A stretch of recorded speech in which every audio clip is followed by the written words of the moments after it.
All right, good morning, everyone. Welcome to the Center for European Policy Studies. Thank you all for joining us today. My name is Kemi Ford. I'm a researcher in the Global Governance, Regulation, Innovation, and Digital Economy Unit here at CEPS. And I'm very excited to be hosting this fantastic panel this morning. Before we dive in, let me quickly introduce my panelists, and then we'll jump right into the conversation. So we have right next to me Paul Timmers, who is from the Center on European Regulation, as well as affiliations at Oxford University and European University in Cyprus, and a few others. We have Dr. Anu Bradford from Columbia Law School with us, and we have Andrea Renda, our newly minted Director of Research at CEPS. And then online, we also have Charlotte Sigman, who's joining us from MIT. Thank you all so much for joining us this morning. So I think we'll just jump right in because there's a lot to cover today, and I'm hoping that we'll also have a lot of time to let the audience ask some questions. But before I start, I think when we first decided to host this panel, I was a little bit concerned that perhaps for you, Dr. Bradford, this would get stale because I know you've been talking about your book for a few weeks now in the EU bubble, but so much has happened in the past 10 days alone, particularly on the governance of artificial intelligence, that I'm almost afraid we won't have enough time to cover everything. But on that note, I'd like to let you jumpstart the conversation and tell us more about your book, Digital Empires, which very much spurred this panel.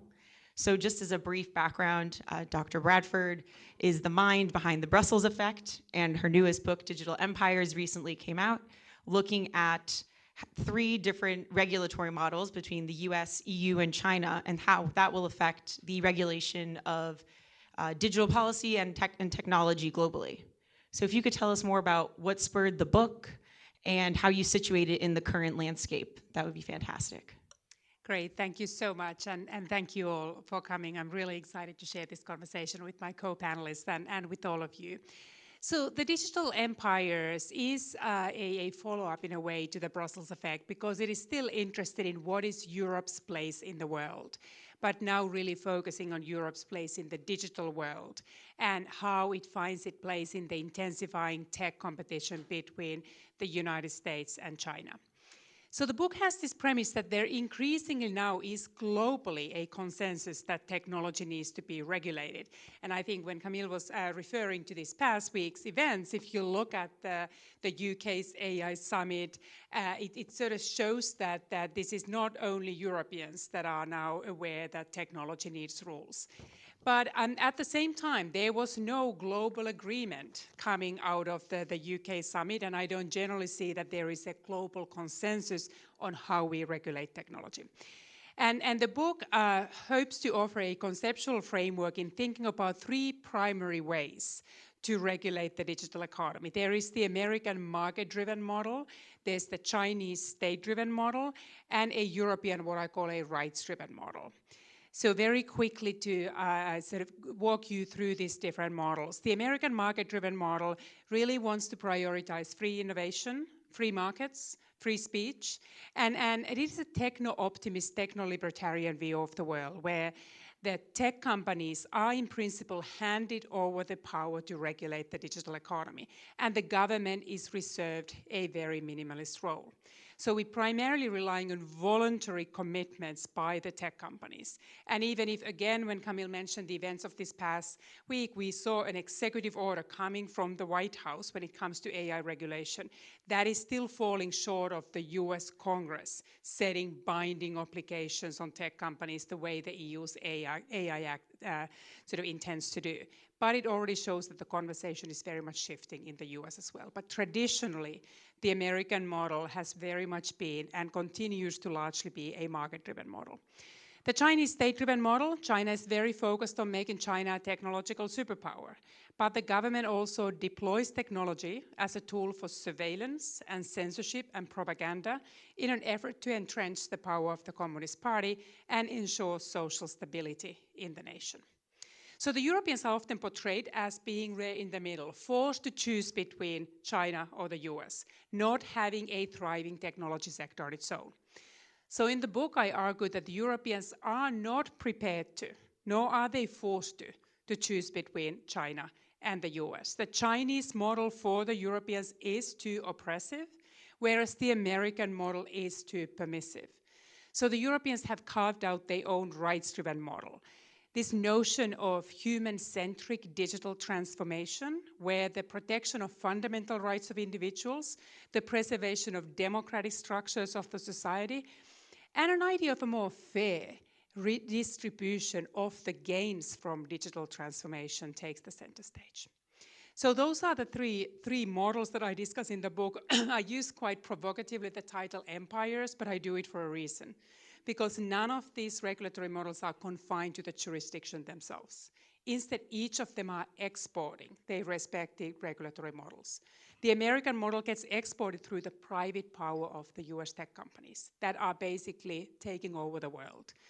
Their products and services are used by internet users around the world. The Chinese empire gets extended primarily through infrastructure power, when Chinese companies are building 5G networks, undersea cables, data centers, smart cities, safe cities, along what is known the digital Silk Road that reaches across Asia, Africa, Latin America, and parts of Europe. The European digital empire gets exported through its rules and regulations. So this is the connection to my earlier work on the Brussels effect. The EU often is the leading regulator of the digital economy, and global companies occasionally feel that they cannot afford to first of all, forgo the European market, so they need to comply with European digital regulations, but often they feel that it is in their interest to apply those regulations across their worldwide production or conduct, because they want to avoid the cost of complying with different regulatory regimes. So we see now many third markets around the world where the three empires are coexisting, sometimes clashing, where you see US tech companies, Chinese infrastructure, and European regulations present at the same time. So the book is really about that battle that then emerges when these empires collide, their horizontal battle against one another, their vertical battles against the tech companies, and the book asks the question, who, if anyone, will prevail? Thank you. Thank you for that great overview. And to take a step back, I did refer to many things that happened, but I think it is worth spelling out a little bit what did happen. And essentially in the past 10 days, the UN announced its high-level advisory group on AI. The G7 released its Hiroshima AI Principles on Advanced AI Systems. The US released an executive order on AI, and there was the UK Safety Summit. And that's just really the big headlines in AI governance. So there really is so much to unpack there, and I'm so glad that we get to put it in the framework of your book today. Moving over to you, Paul, I am very curious. You wrote a paper that we briefly discussed in 2019 called Ethics of AI and Cybersecurity When Sovereignty is at Stake. And it describes something that you refer to as strategic ethics and also different directions that countries can take in trying to establish regulatory regimes. So I'm curious how you situate that original argument, which is very prescient, to today's landscape, and in particular, the EU's role. I'd be curious to hear more. Thank you, Camille, and congratulations, Anu, for the book. And I think also the book is really important to read and very, very timely and very well written. I think I much enjoyed it. At the time that that article was written about ethics of AI and cybersecurity when sovereignty is at stake, I was joking a little bit with the editor of Minds and Machine who published that you know, you kind of got all the right keywords: ethics, AI, cyber, sovereignty, which all played a role in 2019. But still, if you look back to 2019, how much has happened since then? You know, the war in Ukraine, we had the pandemic, we have the rising tension in China, Taiwan, we have generative AI that has come. So much has changed, but I think much still also holds. The point of that article at the time was to say that if you talk about AI and cyber security, if you combine the two, it really seriously raises serious ethical issues. And they are even more serious because sovereignty is also at stake. And let me give an example of that. So if you use AI, and you must use AI today to protect your critical infrastructures against cyber attacks, and you must use it because the opponents are also using AI and the attacks are moving so fast that you can only react with AI, you need to let AI decide on what do you do with the critical infrastructure. Do you switch the electricity on, off in this part of the city or not? And that's a decision of life and death, potentially. And this sounds hypothetical, but this is actually what's happening today. This is what companies are offering, and this is what also think tanks are talking about it. What are the consequences? One of the consequences is actually that law says that all these kind of decisions have to be under political accountability, have corporate liability, corporate accountability. And that actually falls to the sideway if you let AI take these decisions, and you cannot really escape from it.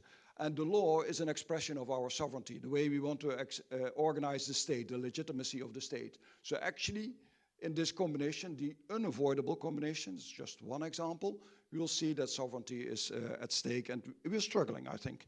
So the central question is then in that, how do you defend sovereignty? How do you go about? And you can either do, kind of muddle through in the best way, take the risk, but taking a risk with your sovereignty or your strategic autonomy as a country is a bit problematic. You can try to keep everything under control, do it all yourself, but that's certainly not realistic for Europe. You can work with your strategic partners, the like-minded partners. It's very much in that spirit, I think, that we talk about, the link also to your book, Anu. And what you can also do is actually think about these questions of ethics, AI, cybersecurity, sovereignty, and take them above the level of the state or the countries. Say these are perhaps global issues. Think about the use of AI and cybersecurity to protect hospitals in case of a pandemic, public health. So that goes above it. Now, I think that if we talk about this struggle, because there's a tension in it, if the EU would lose kind of what you call the vertical battle with big tech, or perhaps loses the horizontal battle with the US, then Europe will be fully dependent upon US-American solutions, which may be good for our resilience, because they work and they deliver stability and resilience against, for example, AI-induced cyber attacks. But it is bad for our long-term autonomy. It's bad because Europe will be losing knowledge, will be losing jobs. And this is actually happening today. So where are most of the jobs in AI? In the US. Where are most of the jobs in cyber? In the US. Who's buying most of the European AI and cyber companies? Well, you know the answer. So we are perhaps losing autonomy in the long run as Europe. And that, from a perspective of sovereignty, is problematic, of course. You might also say, well, if you have to combine AI and cybersecurity, you really need to keep control on everything that is happening. But aren't you then slipping into a surveillance society and actually make ultimately the Chinese model win? Even if it is not Chinese solutions, we are sitting in the same mindset. And if you say, well, we want to work together with strategic like-minded parties, which is the alternative, you work together with your friends, we will have to win as Europe in these horizontal battles. We will have to be convincing enough. And this, I think, is not Europe's way to do this. Well, you used the term being an empire by invitation. Perhaps that rather holds for Europe than being an empire by imposing itself. I think it's rather by invitation. But it's a challenge to do that in a global context.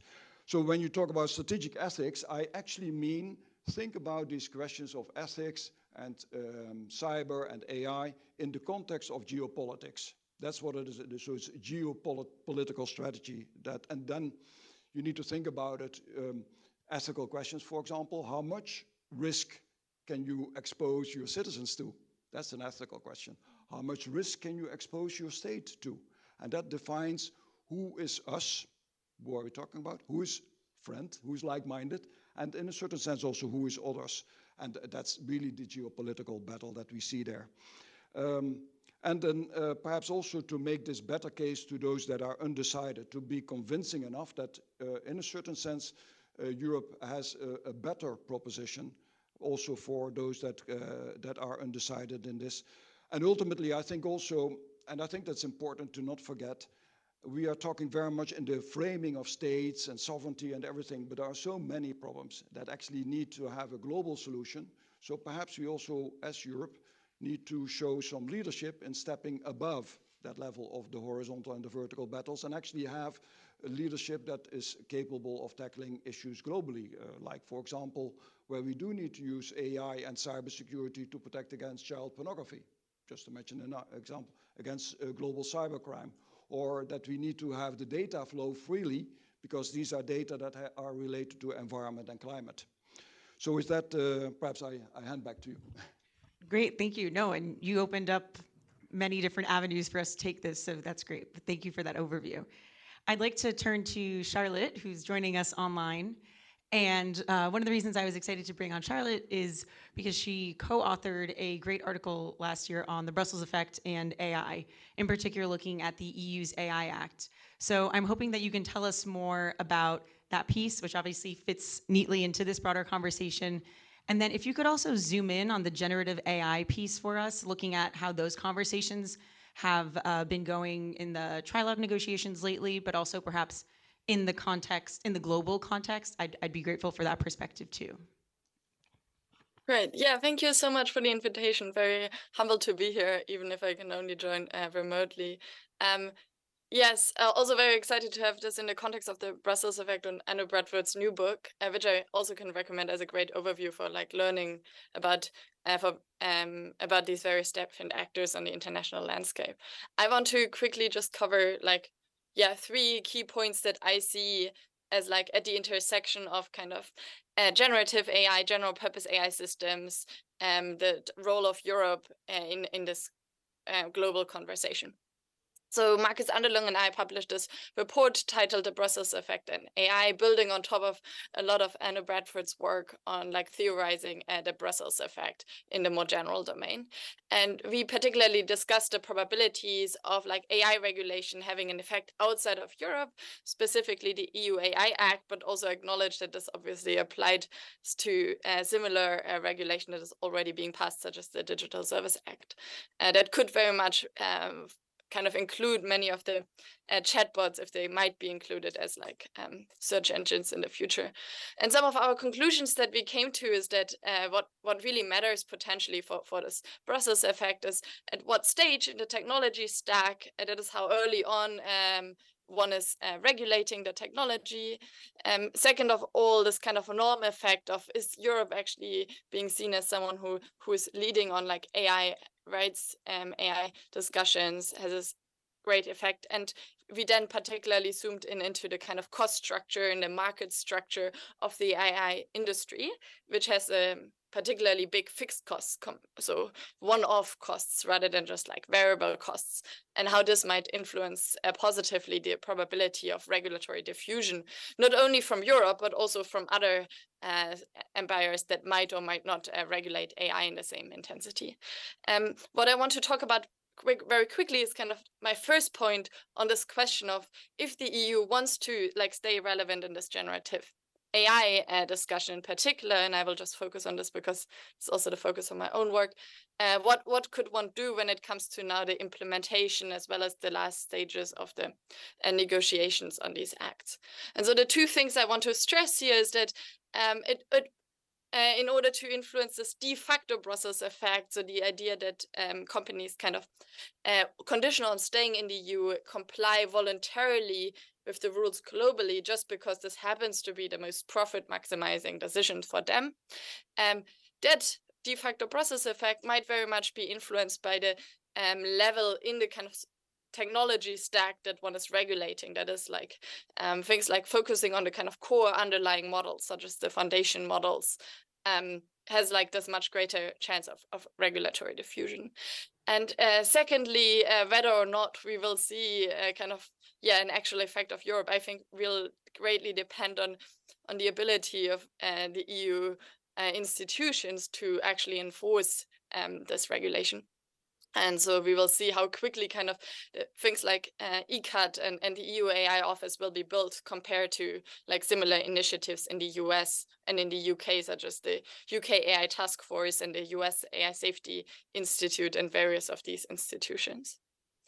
I think one particular thing I want to stress here when it comes to the EU having this kind of regulatory empire or question mark in the domain of generative AI is that it's really not enough to just like write the rules, like say the things you want, but it seems to be the case that like leading in the kind of assessments and evaluations of such kind of generative AI models will become crucial. Like it's really not like a trivial questions to look at these like general purpose hugely unspecified models such as GPT-4 and evaluate what are the potential like misuse factors, the social impacts, how do we increase and reduce the chance that this won't be used for misinformation, etc., etc., and how do we ensure that the good properties can't be trained out.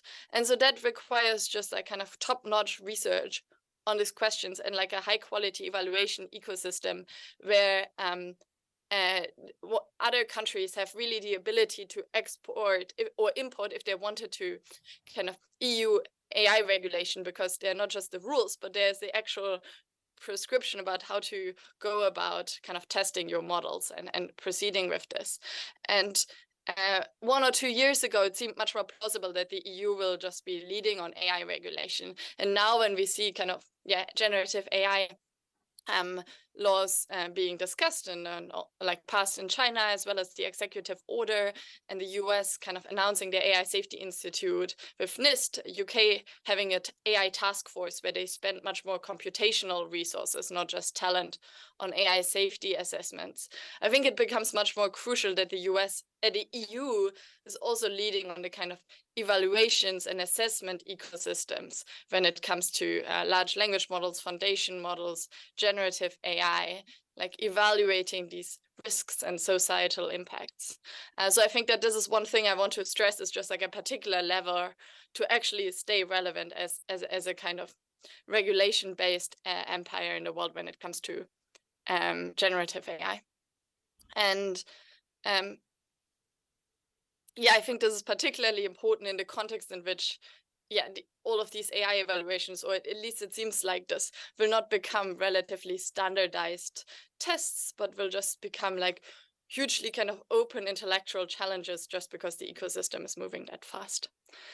And I want to conclude very briefly with my last point, which is like one of the things Anu Bradford kind of mentions and stresses at the end of her book, is the importance of American and European collaboration, working together on tech regulation and governance.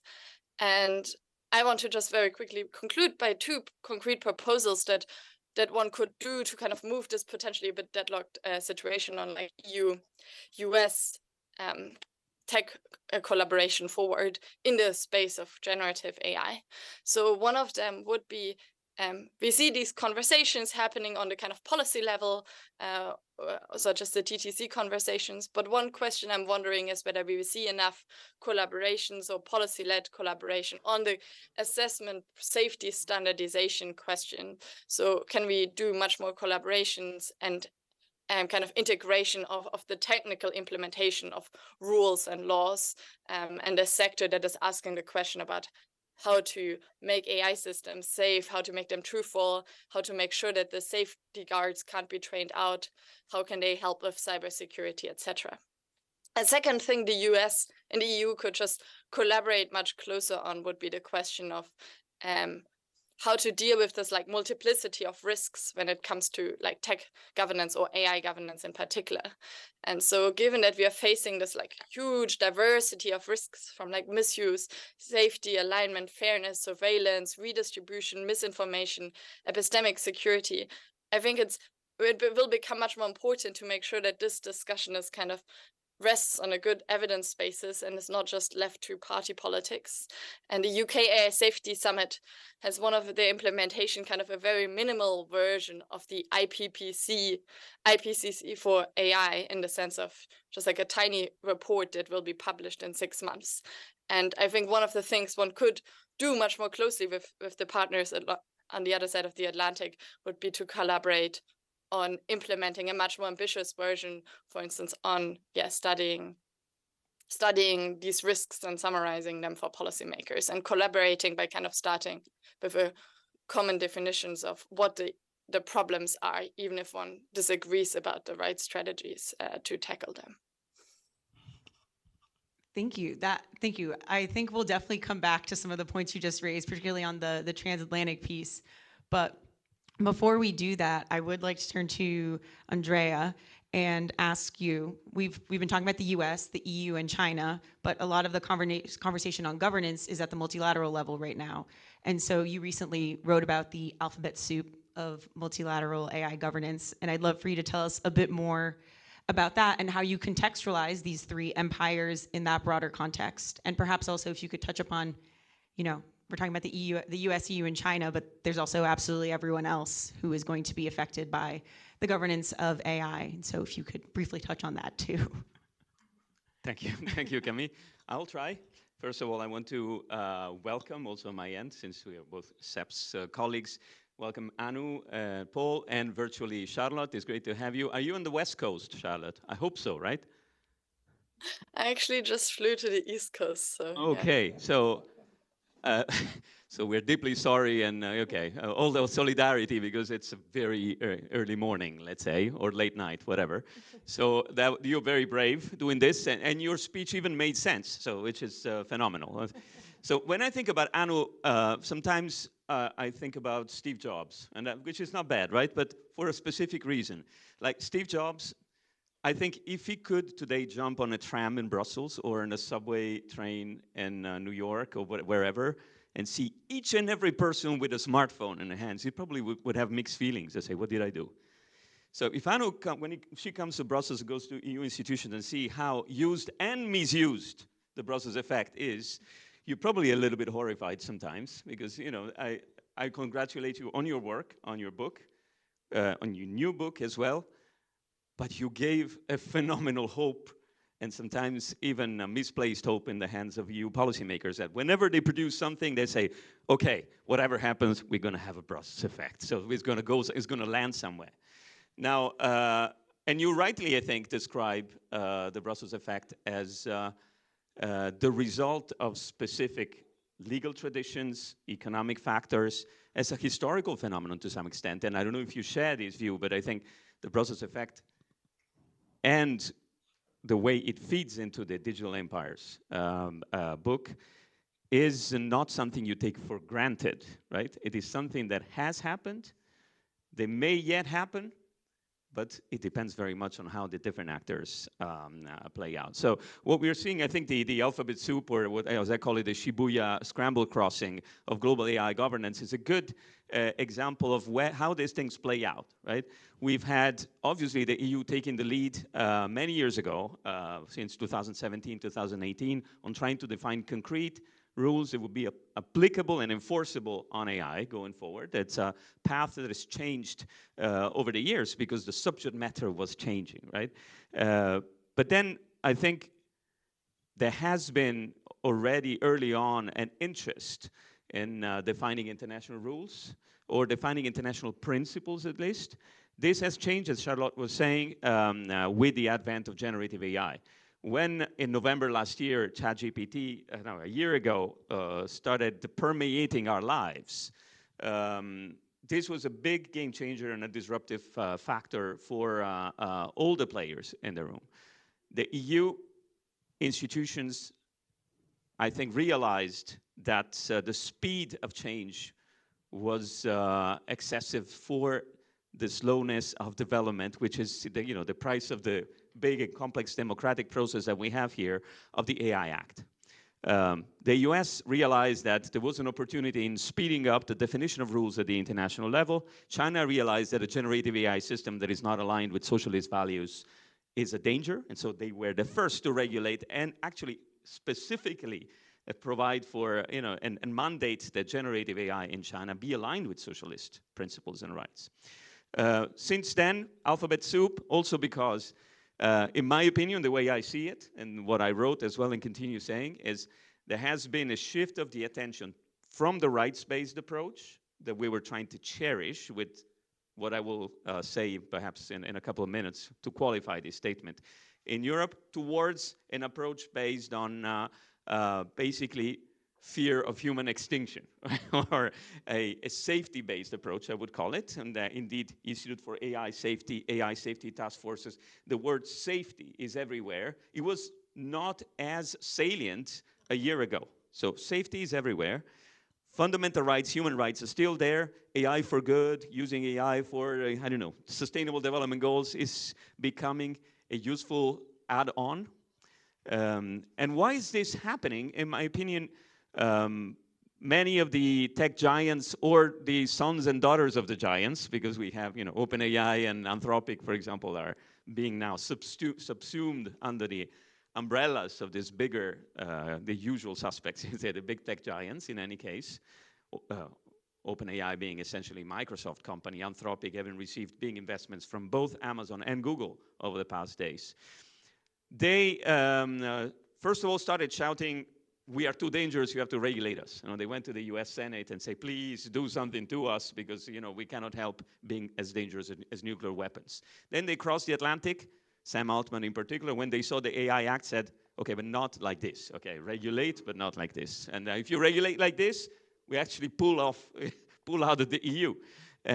And at the same time, even through papers, because some of these researchers have been writing papers together with scholars from the likes of Carnegie Mellon and MIT, proposing enormous reforms at the international level. Many of these proposals have tried, in my opinion, to shift the debate from the domestic regulation level to the higher international level, where I think inevitably the work will take years to develop new agencies or authorities, and it will be certainly toothless, at least for the years to come. So I don't think this is happening for genuine intention to regulate what is otherwise nuclear weapons. I think there is a plot behind that, and it has to be duly taken into account. At the same time, the EU has lost a lot of the opportunity to finalize its regulation and propose it to the rest of the world. February this year, the European Parliament decides to postpone the finalization of their compromise text on the AI Act because of ChatGPT. And today, in the trilogues, we're still battling, and at the moment in the text, the compromise text, we have foundation models, very capable foundation models, general purpose AI systems, large-scale general purpose AI systems. It is becoming, an attempt to write and to reach perfection, and perhaps the best realization of the fact that perfect sometimes is the enemy of the good. In my opinion, this has delayed quite a lot the process. We know by now that if we're lucky, the AI Act the text will be finalized before the end of this year, or under Belgian presidency next year, which means the AI Act enters into force in 2 years minimum. There's a standardization process that will take also a couple of years.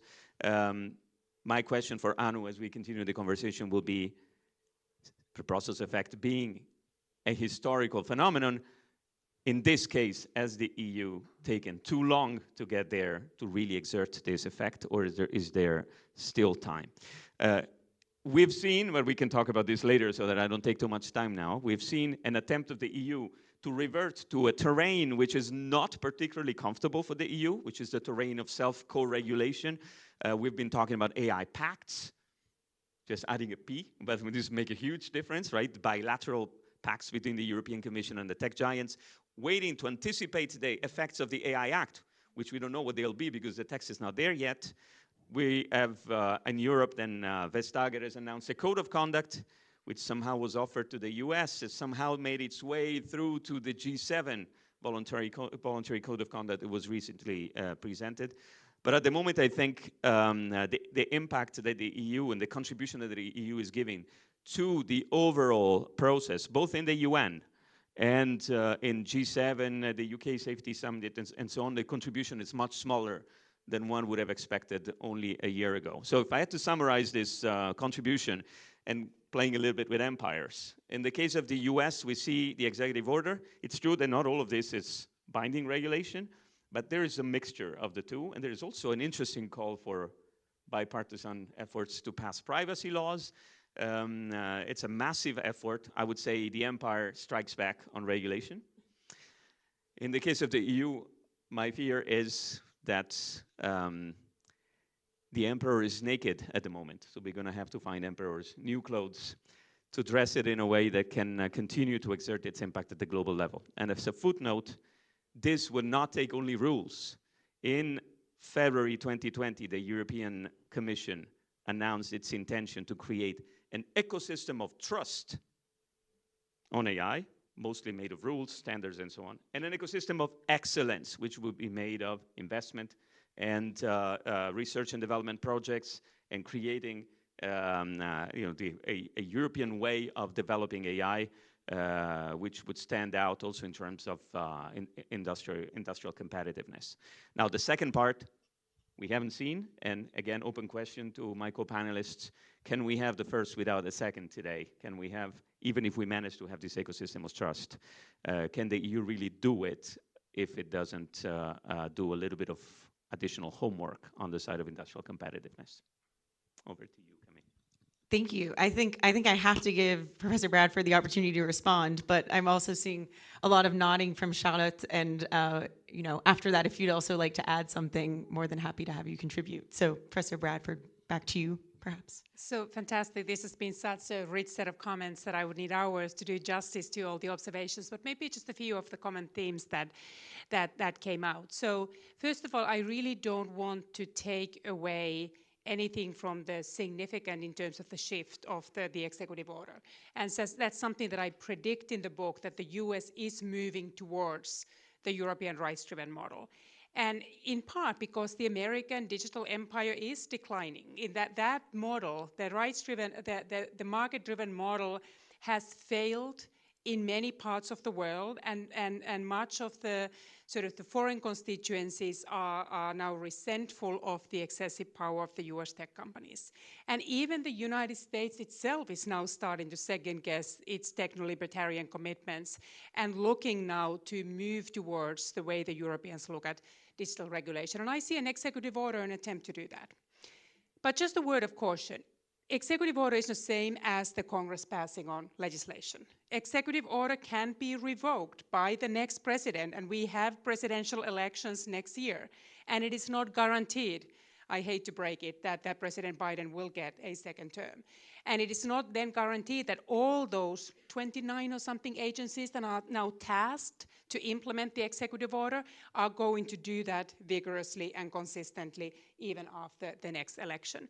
And then many of those, including a call to pass a bipartisan bill on privacy. We've been on it for a decade and nothing has come out. So I am not holding my breath that much comes out of the US Congress. It is polarized, it is dysfunctional, and that path is not necessarily available for the Americans. So I believe the executive order is probably the best that there can be, but it is very scattered. It is sort of sector-specific regulation, and it still remains to be seen how impactful it will be.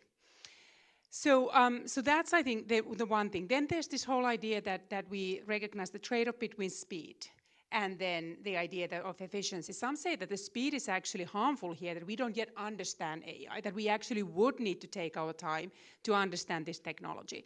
And maybe our lawmakers don't even understand it enough, which is why the tech companies ought to be taking the lead, and there should be at best this kind of co-regulation. So here I'm not sympathetic to that argument. I think our lawmakers, their task is to regulate aspects of the economy that are difficult for even them to grasp. None of our lawmakers know how to build planes, yet we're quite comfortable that the airline safety is being regulated. They don't know how to develop vaccines or medicines, yet we are pretty all behind of stringent pharmaceutical regulation. They are not experts on AI, but at the same time, this is not just about technology, it's also how technology impacts our fundamental rights and democracy. And the Facebooks of the world are some of the least qualified entities to be put in charge of democracy. So I do think that our regulators ought to have a seat at the table. Yes, there's delay, and I'm really worried about next year. We have about 60 elections around the world, national elections next year, including the United States, the UK, the European Parliament, India, Indonesia, Mexico. And if AI is amplifying already existing problems with disinformation, yes, AI acts off the world, including Europe's, come too late. But we're never going to beat China in the race to regulate, because the speed, we have democracy slows down things, and it slows down things for good reason. And ultimately, it is leading to, I hope at least, to better regulations. But I do share the concern that we are maybe not moving fast enough. I think in many domains like the DSA and DMA, the Digital Services Act and Digital Markets Act, Europe has been very fast. They are complex regulations, they are ambitious regulations, and yet they came through our democratic legislative process surprisingly fast. And I am hopeful that we also now get to finalize the AI Act still in the course of this year, because I believe it starts already affecting the development of AI technologies from the moment we know what the regulation expects. Because it is already takes a while for these companies to comply, and it is also then built into their way of looking at the opportunities and constraints down the road and the investments they are making. So the way capital gets allocated is already then pricing in the regulatory constraints that are sure to be expected. So I'm not sort of giving up on the idea of the sort of the Brussels effect still being generated through the EU's AI Act. In part, yes, China now offers an alternative. And I'm not saying that only because it's digital authoritarian. I'm not sure that we want to replicate the parts of the Chinese regulation that really want to make it consistent with the censorship model. But it has some other ideas, including licensing regime, that might work under different political systems as well. So the EU is no longer the only model that is out there. But I don't think the EU wants to be the only one that takes the burden to regulate. The EU is actually very happy if we see the governments around the world to step up and regulate AI. It's not in the EU's interest that it would be for the EU alone to try to police the entire world.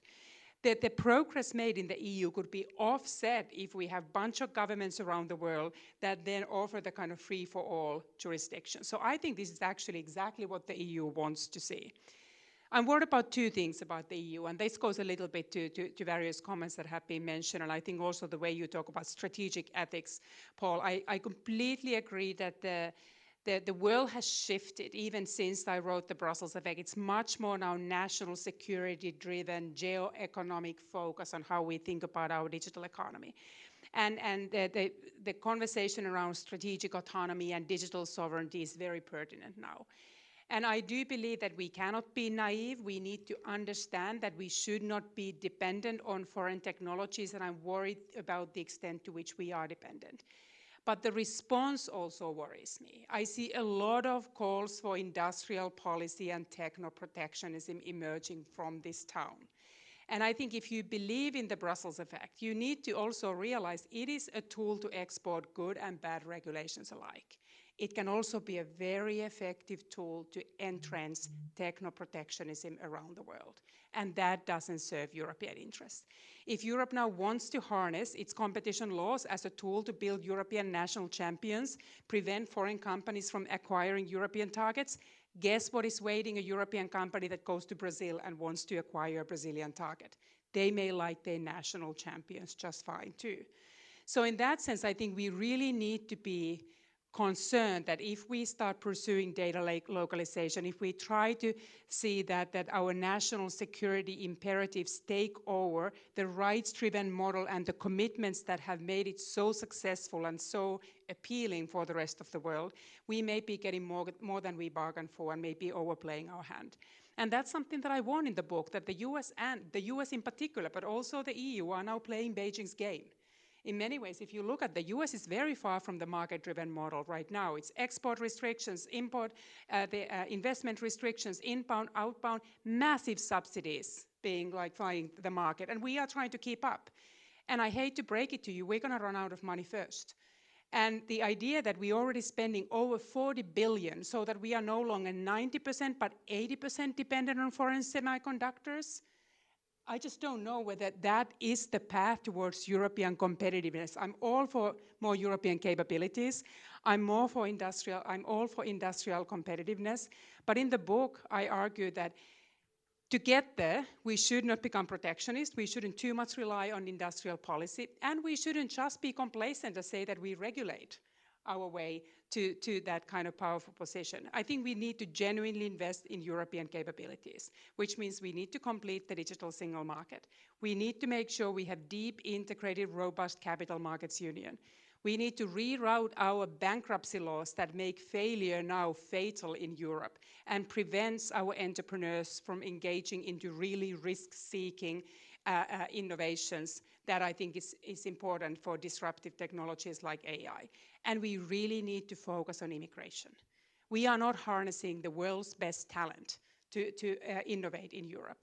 And that's, I think, where the Americans are much, much ahead of us. So they still have the top AI researchers, and Europe is losing many of the top researchers to the United States. So those are, I think, some of the sort of the parts of the ecosystem that I really believe in the importance of regulatory power, but it should not take our attention away from building the kind of capabilities that also give us more credibility in the technologies like AI, and also I think make our they make our market more significant relative to other markets that are currently leading the race more than we are leading.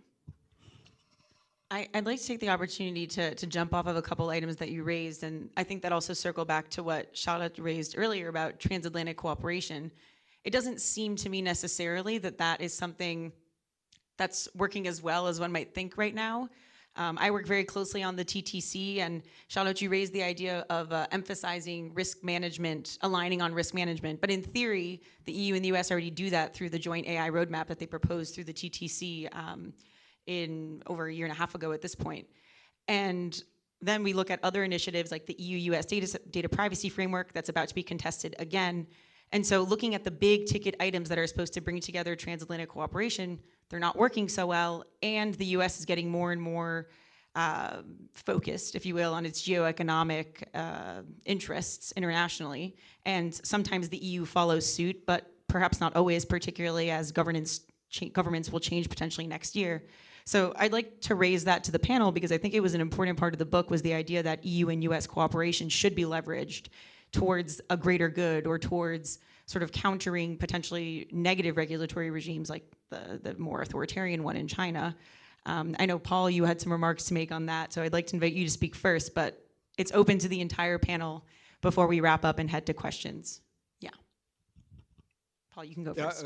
Just a few comments on that. So I think it kind of takes two to tango in this. You talk about transatlantic. And so on the one hand, Europe needs to be able to build on its own strengths. And so the internal market is coming back into the picture. There's a report by Draghi, I think, by Letta that are stressing that. And Europe doesn't have the AI platform, so we are not going to have the power that the US has. But we may use, let me make a proposal, have a program of AI for the internal market. You know, AI can help us in many ways to overcome the weakness that we have, which is the fragmentation of the internal market, not completely exploiting that. But in this, when we start building on our own strengths, and I think the debate is not about that we should have capabilities and capacities and control, but how we're going to have that. So what are we going to do with this internal market? How do we combine our industrial policy and competition policy with internal market-driven policy? And so we will have to have smart policy, which essentially means putting policy instruments together from various domains, including our international collaboration. The same holds for the US, I think.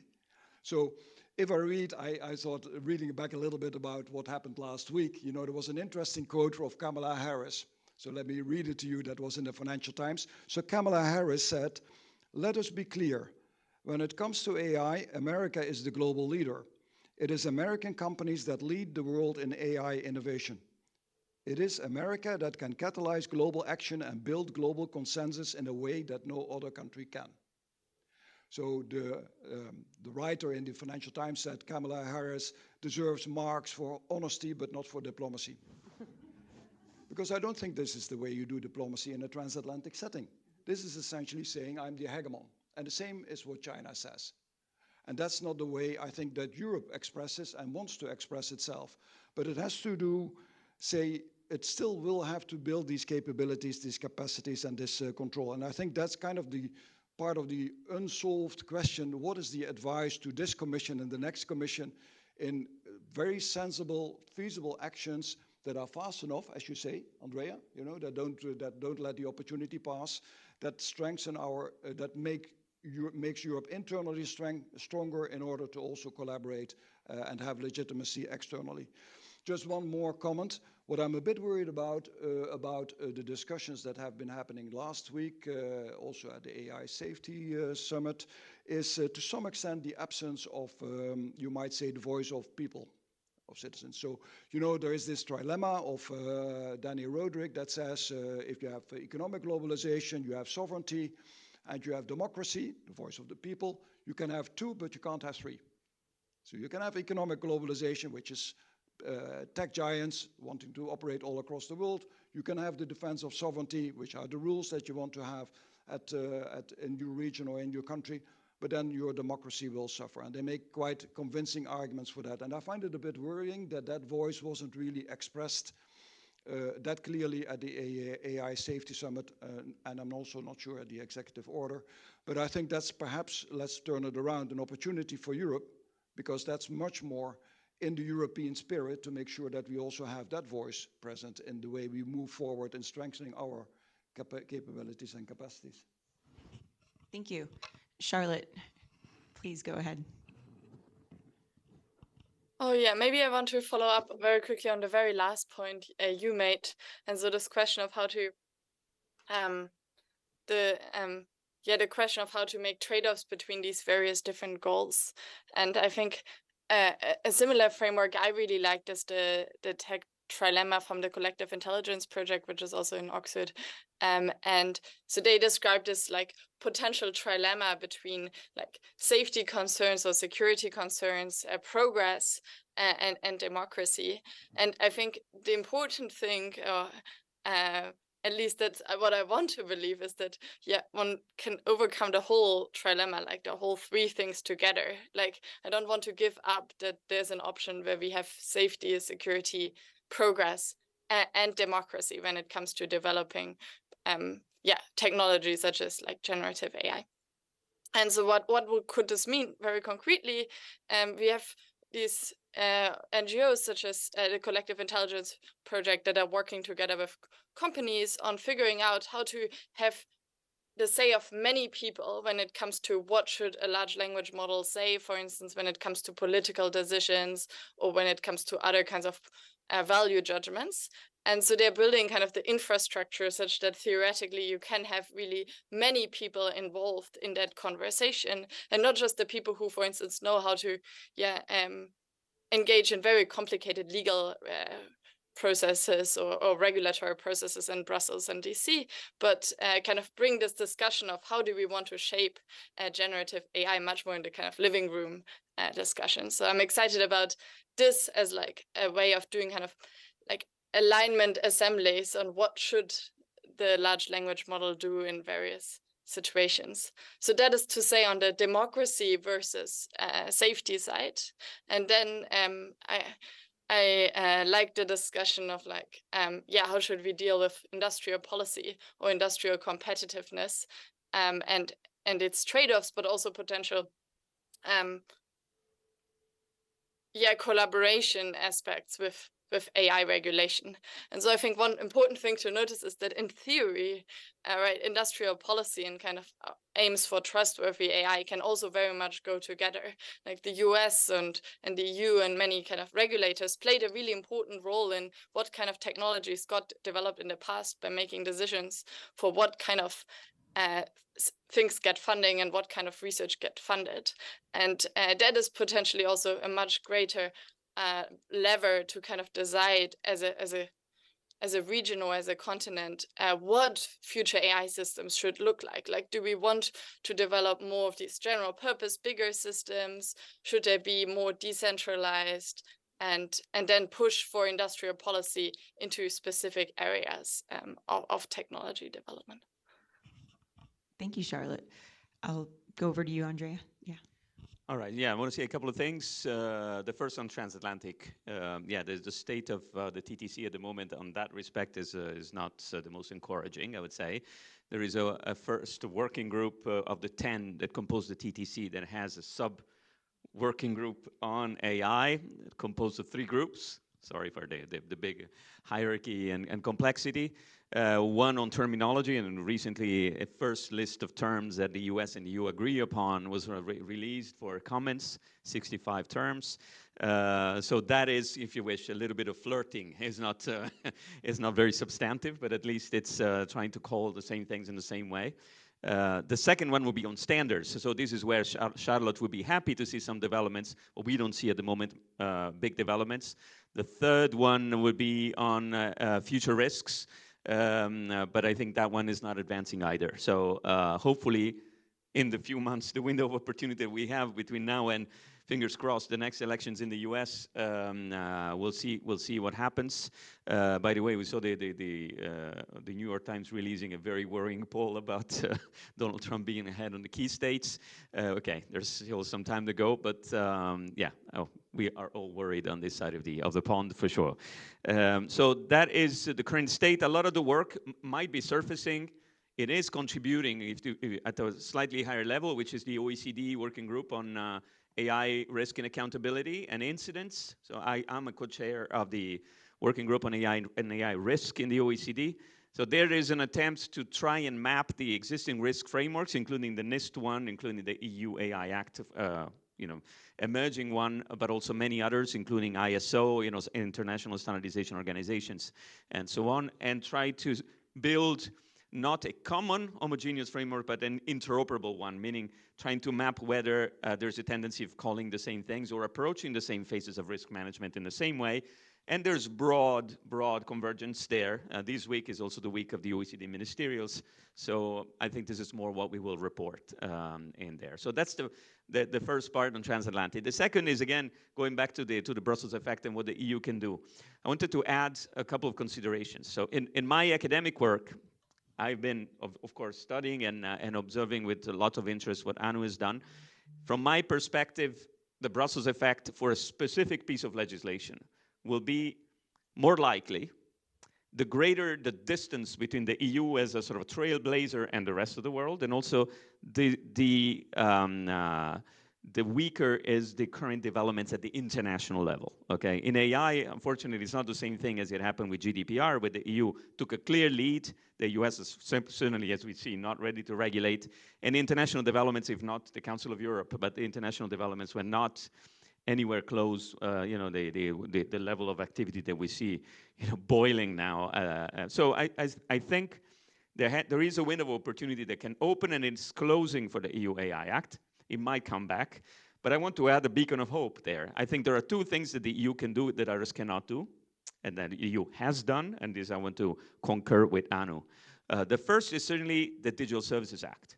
I think there the EU has been fast, meaningful, and added one provision which is potentially revolutionary, which is the provision of giving access to vetted researchers to the AI systems used by very large online platforms and search engines, meaning adding a pillar of control and monitoring, which comes from civil society rather than the regulators, that could look and perform systemic risk assessment on the AI system used by others. If the EU managed to instill that little part into the G7 Code of Conduct on AI, that it could be monitored by civil society vetted researchers, I think it would be fantastic, and we will see this will be a great contribution of the EU in creating a more diffuse control over the systems.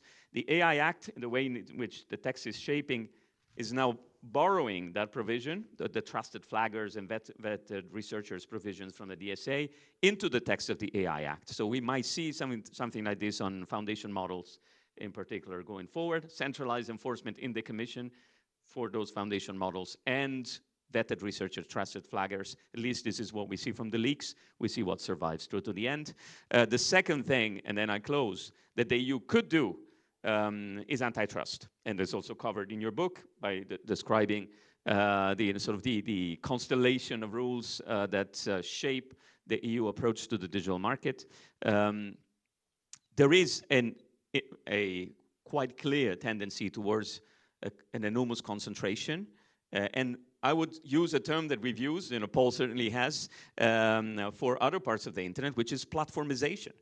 With a tendency towards the platformization of the AI market, meaning we all become users of AI, and there is a bunch of foundation models, but very few that are powerful and rely on sufficient compute infrastructure that they can evolve faster than the others. So we use APIs, we use those systems, and we become downstream deployers of this, rather than going all the way to the design and development of AI systems. The AI market is doing, at the moment, is showing the same trend that the internet has shown during the first 10 years of existence, from the open, completely neutral infrastructure to a very platformized one.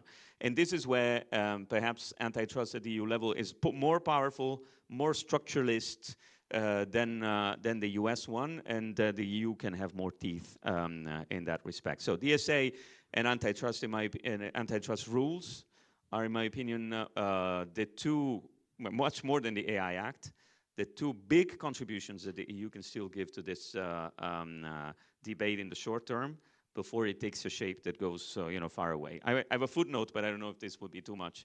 Just enunciation. It's brief, because to me this is related to the fact that in the AI Act, the EU has been actually shy. It has not gone all the way through a rights-based approach. There's been a huge debate in Brussels as to whether the AI Act actually should push more towards a rights-based approach as opposed to a risk-based approach. So the rules that we have at the moment in the AI Act, even if they are a bit inflated by the ordinary legislative procedure, so by what the European Parliament in particular has done, but they are risk-based in the sense that they confine specific regulatory treatments or prohibitions to what is considered to be high risk. Originally, this was a very minimalistic approach in the high risk. Now, of course, the list is longer. But still, we are not defining rules for all AI systems. We are not defining rules for all possible risks generated by AI, in particular the interactive ones, when in an immersive, very pervasive AI-enabled and powered world. So who knows? Maybe is this self-restraint? So what I consider, not Anu, but what I would say has been a deviation from the otherwise rights-based approach of the EU that has weakened a little bit the EU's ability to lead this debate from beginning through to the end. Thank you, Andrea, and thank you for the optimism despite the pushback. Professor Bradford, I'll give you the last word before we go to questions, and then I hope the audience is prepared. Shall we just go directly to the questions? Sure. I'm just so eager to hear from everybody. Oh, of course. More than happy to. So if you have a question, you can raise your hand and someone will come around with a microphone, or I will hand you my microphone.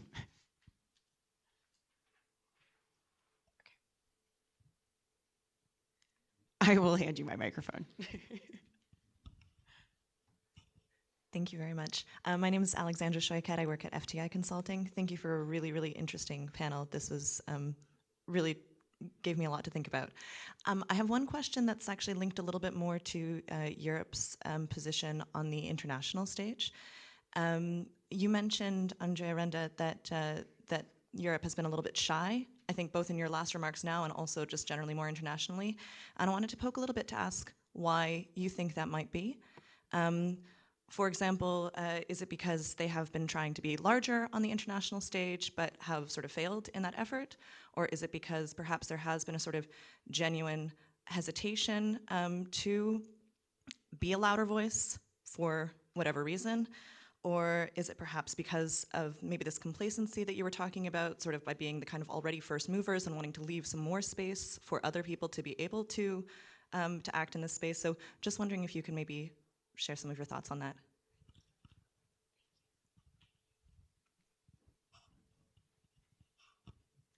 Do we want to collect a couple questions and then you'll answer? Okay. And then we'll take those two questions and then we'll answer the first round. Thank you very much. My name is Laura Mazzei. I work for FIPRA International. It's a consultancy public affair here in Brussels. Very interesting discussion. I think there are a lot of topics, in fact, and what I noted is we discussed about in the beginning of ethic, of strategic ethic, and then in the end we discussed about the civil society in the G7. Do you think, Andrea, that maybe the ethic, the strategy, it's linked to the civil society for Europe? This is a path that could be undertaken. G7 level because of this soft power of the European Union as well, and also a bit the length of decision making, let's say, compared to the US. And then another topic is corporate responsibility that was mentioned by Paul. Do you think this could be linked to the regulation on corporate sustainability and reporting in Europe, the regulation of AI and Digital Service Act?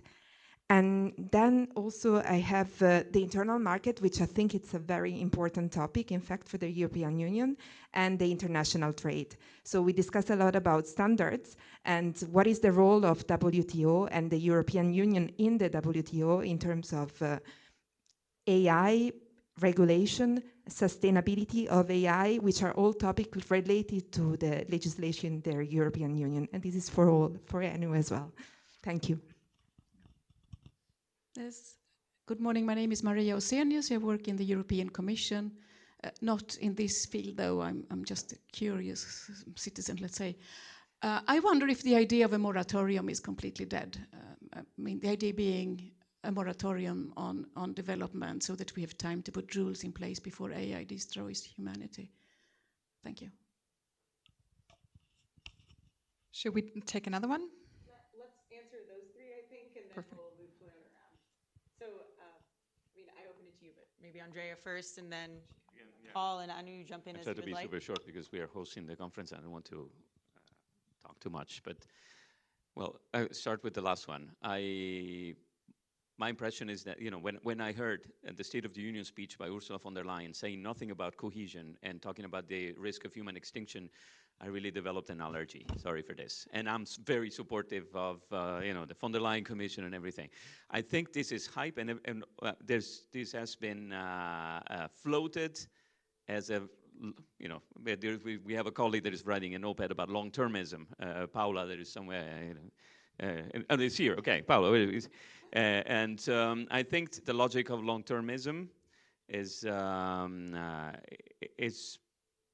incompatible with a meaningful approach to AI today. It leads us to really obfuscate our logical approach to trying to use AI to solve the problems that we have today, not just one, potential human extinction in the future, but extinction by many other things, if possible, you know. and the impression that some of us share is that, as I was hinting at before, is that this risk has been put there to shift the attention from meaningful uses of AI, meaningful regulation of AI, mostly at the national level, towards a conversation at the multilateral international level, which is a much more comfortable terrain for the tech giants. That's my impression. The other questions, well, for the first time I saw the OECD placing the corporate, the non-financial reporting, the EU legislation among the reference pieces of legislation that potentially AI will have to comply with or will have to draw inspiration from. So this is happening, but it's just tiny little traces of a tendency like this at the moment. And then the question that you asked at the beginning, and I now forget, was about, because you asked it to me, the EU being too shy. Yeah. But first of all, the EU has never been very, let's say, good in cooperative negotiation settings compared to what it is in terms of shining from afar, if you wish. And this quoting, for example, pieces of you know, articles in the literature that have really looked at how the EU's actorness, as we call it, in non-cooperative versus cooperative settings. There's a couple of interesting papers. For example, Ab Newman and Elliot Posner in the Journal of European Public Policy 2015 wrote a very good piece about that. Now, that said, if we look at what is happening at the international level, who's representing the EU, whether the EU is able to speak with one voice, and also whether the EU is able to translate that into meaningful, concrete, and strategic actions, for example, in the global gateway, when the EU offers its solutions around the world, I think this is an area where there's a lot to do. And we've seen it also recently, you know, the difficulties of the EU in foreign policy more generally to talk with one voice with the Hamas-Israeli conflict. But unfortunately, in AI, it's been the same. We've seen this Not last, we don't want to be too provocative, although I think I already was. Not last because of the, and we can say this now as we are wrapping, closing the curtains on this commission, because of the tensions that we've seen between the two most prominent people that were representing the EU on digital policy for the past 4 years. So Margrethe Vestager and Thierry Breton. The logics, the narrative, the priorities, and sometimes even the agenda items have been more trying to compete with each other than trying to achieve a meaningful result in the interest of the EU. So all this is good subject matter for the next commission to put its hands on, in my opinion, and become much more consistent and powerful. I leave it open to both of you. I know you both got parts of questions, so Professor Bradford, I think Andrea Andrea covered them all really well, so I think we can move. Okay. Do you want to answer anything, Paul? Yeah, I find the question about responsibility very interesting. And I think, so in your book, Anu, you say that ultimately this is about liberal democracy, fundamental rights, fairness. And I think responsibility, you can almost try to map against those points, and can you actually, and I think someone mentioned IPCC light, I think you are probably right, let's have an IPCC series that you can actually also know what does AI do for your democracy, or what does it do for your right to a future, which is, I think, an implicit in fundamental rights, so for your jobs. So, Musk said, probably kind of a little bit light said, to Rishi Sunak, that AI will render all jobs obsolete. Well, perhaps that's true in the long term or whatever he means with that, but looking at that aspect of responsibility, what is AI actually going to do to jobs? And I'm not saying that it is bad that jobs change, not at all. And I don't say that AI is bad at all, but we need to know what it does. And that is a process which is, again, very closely, I think, that job change, how it affects people in their jobs, is a process that's very closely linked to what we think about democracy. Thank you. Charlotte, is there anything you'd like to jump in on here, or shall we take more questions? You let me know. Okay, so we can take more questions. I think there was one over here.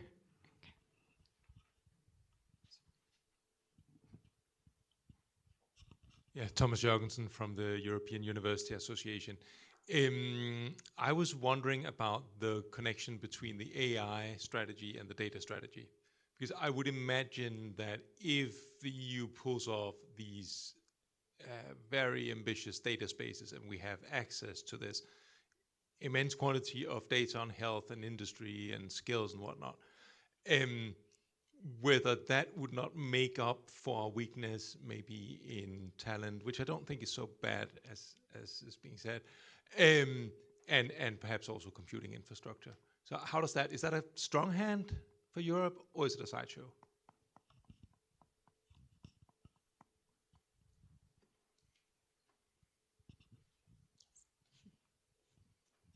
Hi, Carolina Lorenzo, MFE, Media for Europe.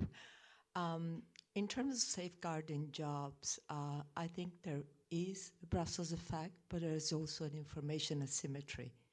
And I come with an example. Back in 2016, where the EC tabled its proposal for copyright directive, which eventually, after a very hard fight, was adopted in 2019. We right holders had no clue of what ChatGPT or DeepMind, but for sure, Google and Microsoft knew what they were aiming at. So we ended up with a directive that has an exception for text and data mining. And at the time, we thought that that was only meant for scientific purposes. What we ended up with is Article 4 in the Copyright Directive that also entails an exception for commercial use. So the only opportunity we are left for right owners is to opt out. And no matter what happened in the past, now we only have Article 28 in the AI Act that asks for transparency, but whatever has been done, say if one of our movies was fed into ChatGPT in order to come up with a prequel or a sequel, tough luck. That's nothing we can do about it. So my question is, okay, Europe was great with the Brussels effect, but in the end we have a feeling that we're always running after and it's too little too late. So I wonder whether Anu, you Andrea, have any optimistic response on the way forward for rhino owners in this very unfair game. Thank you. And I agree with you, Andrea, DSA and DMA, the combination is wonderful, but enforcement is awfully tough. I think there was. Thank you so much. My name is Paula Oliver. I am currently a Blue Book trainee at the Commission, but I also participate in a personal capacity here. I was wondering, when we're talking about the empires and EU, US, China, but there's this very big part of the world that we are not discussing, and where these empires are going to be effectively implemented, so to speak. And I was wondering whether we could discuss maybe where are we leaving them? These developments that happened in the last weeks and the last days mainly impact the EU-US G7, so already the G7 bubble, EU-US leading. The UN developments include them, but they might have some agency. Where do we locate them in these empires? What agency can they have? And whether, from our perspective, we are envisioning any sort of particular role for them. Thank you. Back to you, to the panel. Thank you. So the first question on the data strategy and AI strategy, who would like to take that one on the panel? I can speak to that maybe. Sure. Just also, I think you seem more optimistic about talent. So if you think about what sort of defines your capabilities in the AI race, I see 4 components. So you need to have data, because that is the ingredient that you need to train these models. And there China has a great advantage because they have a vast population that is very much online, and then they allow for surveillance. So there is a lot of data available. But I think America has even greater advantage because they have access to global and more diverse data through the tech giants that are really present everywhere. So that is absolutely where the Europeans have a much to catch up on, and that's where I also think that we would need to, alongside protecting the data, find out how we can take advantage of the vast data that is generated in the way that is consistent with our data protection principles. So I absolutely think that that ought to be one of the priorities. Whether it is enough for us to get that data input into those models and that advantage, I don't know, but it certainly is a right question to be asking, a right policy goal. If I just mention the 4 other things that you need to have the AI capabilities, you need data, you need computing power. So you basically need to have the hardware. And that's our chips war. And that's one of those where nobody is truly strategically sovereign. Nobody can really bring the complex supply chains. We have ASML, so we have an important part of that supply ecosystem. But at the same time, design is controlled in the United States. Manufacturing is still primary in Taiwan. So I think that's something where we all have weaknesses. A third is talent. And there, I think Europeans have a lot of talent, but the US is leading in talent. There are many ways when I was trying to look at different metrics, how you measure the talent. And even though your question wasn't directly on that, I do want to mention, because I think that's really important. One of the empirical studies that I liked particularly was looking at one of the leading AI conferences in the world, where the top researchers are submitting papers. And they took, the researchers, about 6,000 papers that were admitted by the top 20 people. 20% of the applicants had a paper accepted, and they looked at what were the institutions from which those papers came from. 60% were from the United States, 2 leading institutions being Stanford and Google. So 60% of the world's top 20% AI talent from there. But then when you looked at the undergraduate decrease of the people who authored those papers in US institutions, 29% from China, 20% from the US, and 18% from Europe. So the talent is migrating increasingly from other places, including from China, to the US, and not the other way around. So US has an ability to draw the global talent in a way that nobody else. Still, to complete the thought, I think the 4th element is your ability as an institution or a company to adapt AI and deploy it very effectively. And there's no reason that the Europeans should not be doing better on that front.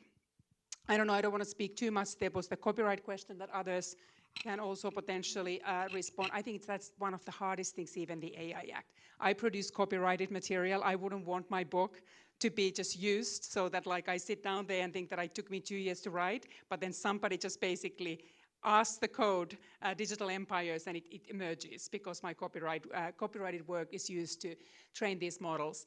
But I also worry about enforceability, because the idea that there's a transparency, that you need to disclose the copyrighted material that you're using. The best large language models are using just massive, massive amounts of copyrighted material. I don't even know if it's feasible to have all that copyright material listed. And then that's only the first step, so that it could give me the option to opt out. That might be the second step, and the third step is that I would be compensated for it. And ultimately, I think that would be truly the European rights fairness-driven model to do that. I love your question about others, because even though I write about 3 empires, there's a vast world out there that is in part at the mercy of empires, at part strategically trying to play off various empires. There are some countries that are really not in a position to shape their own digital economy. They don't have the infrastructure, they don't have the companies, nor do they have the capability to write the rules. So I was particularly worried when I write in the book how much the Chinese infrastructure provides many of the developing countries the path for digital development. And there is no way we can ask these countries to reject that path if we don't provide them an alternative. So then basically it's already decided, it's predetermined which empires have influence on those markets. There are markets like India that are much more technological, and they have regulatory capacity, and they have their own. Some people have asked me, would that be the 4th digital empire?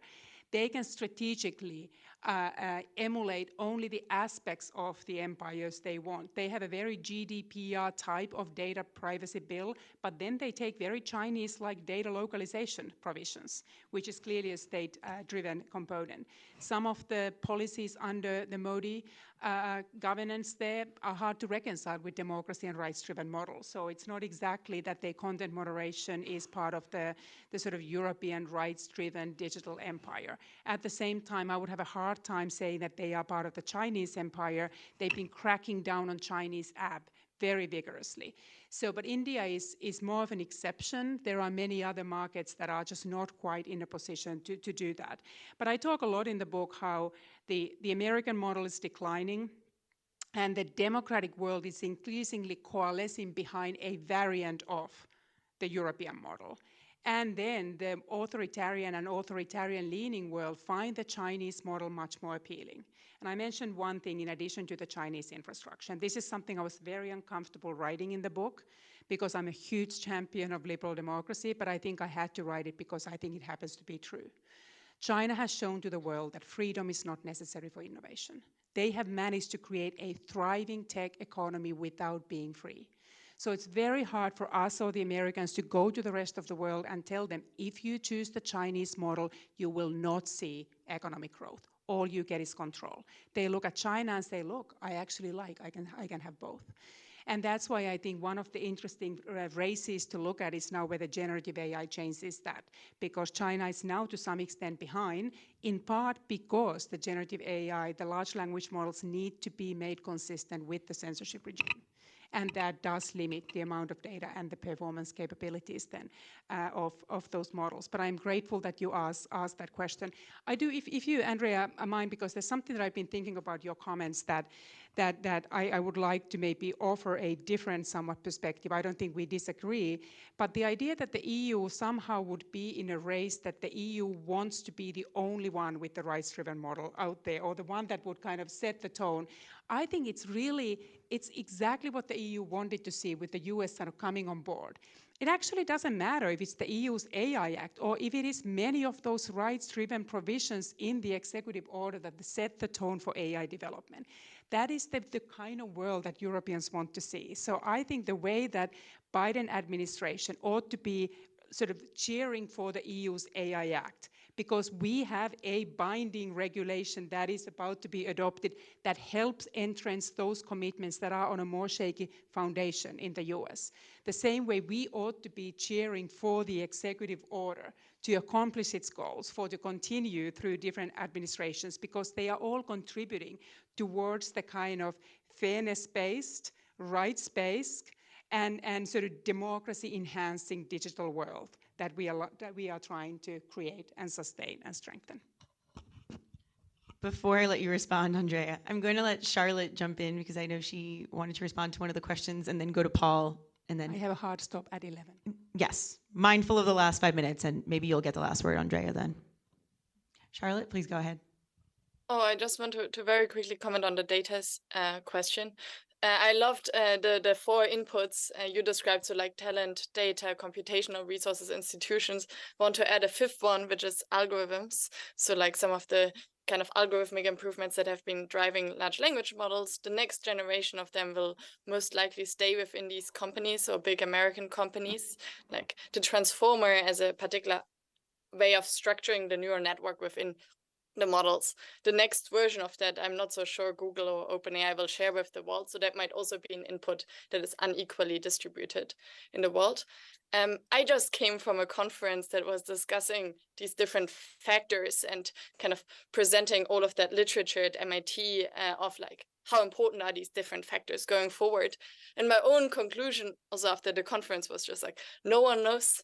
We just really don't know how important data will be, or how much the models will just generalize, even though they've just seen data from a very different field, and how important it will just be to have an order of magnitude more compute versus an order of magnitude more data. So in some worlds this will really matter, but the kind of limits to how much we can even say about forecasting these capabilities are just right now very, very limited. Yeah. Thank you, Charlotte. Paul, please go ahead. Yeah, briefly on too little, too late, perhaps, but not lost, I think.